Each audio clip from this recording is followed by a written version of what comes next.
Okay, example 2 for lesson 4.3 is still doing elimination, but we need an equivalent system. So when you look at these two equations, the problem that we have right here to be able to add them together like we did in example 1 is that neither of these variables will equal 0. They're not going to zero out. So we have to multiply a number, and it doesn't matter which equation you can use either one, and either letter. So I can multiply this equation on the bottom by a -2, so that I have a positive 2x and a negative 2x. Or in the other one, in the top one, I need a positive 2, because I need a positive 2y minus a 2y is going to be 0. I can multiply the top by a positive 2. I'm actually going to multiply the bottom one by the -2, so I'm actually going to be doing the x's and I'm going to solve for y.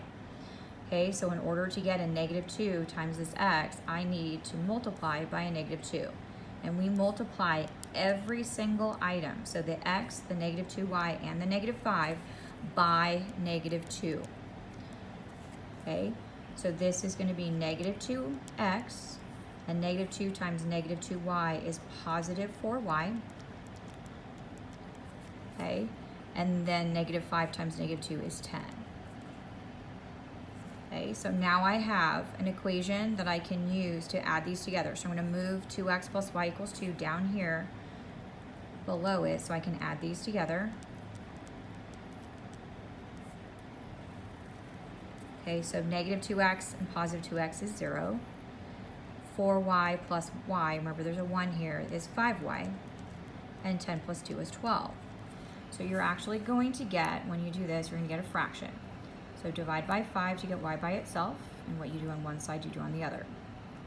So my y coordinate is 12/5. You can make it a decimal if you'd like.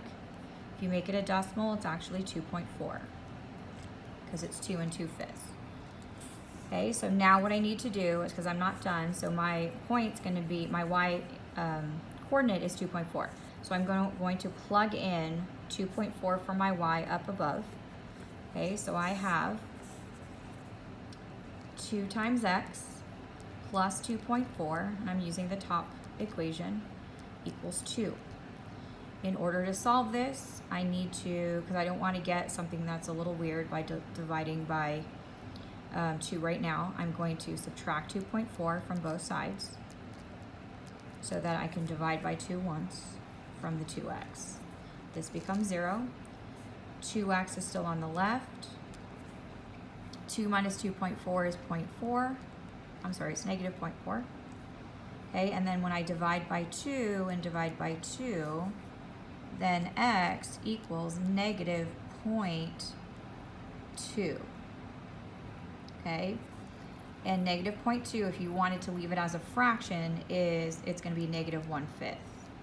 So you can write your point as x is -1/5, because that was my x down there, and 12/5 as your y. Or if you did it as a decimal, your x is -0.2 and your y is 2.4. Okay, you're going to plug these back in. Whatever's easier for you. If you're going to be using a calculator, use the decimals. That's not a problem. The answer key left it in fractions, but that's okay. It means the same thing. So I'm going to plug these two back in. If I plug 0.2 back in as my x and 2.4 as my y, I should get 2 here. And remember, your original equation for here was x minus 2y equals -5. This problem right here is the B problem on your try-its in your workbook for example 2. But this is your answer right here to the system, and this is how you do example 2.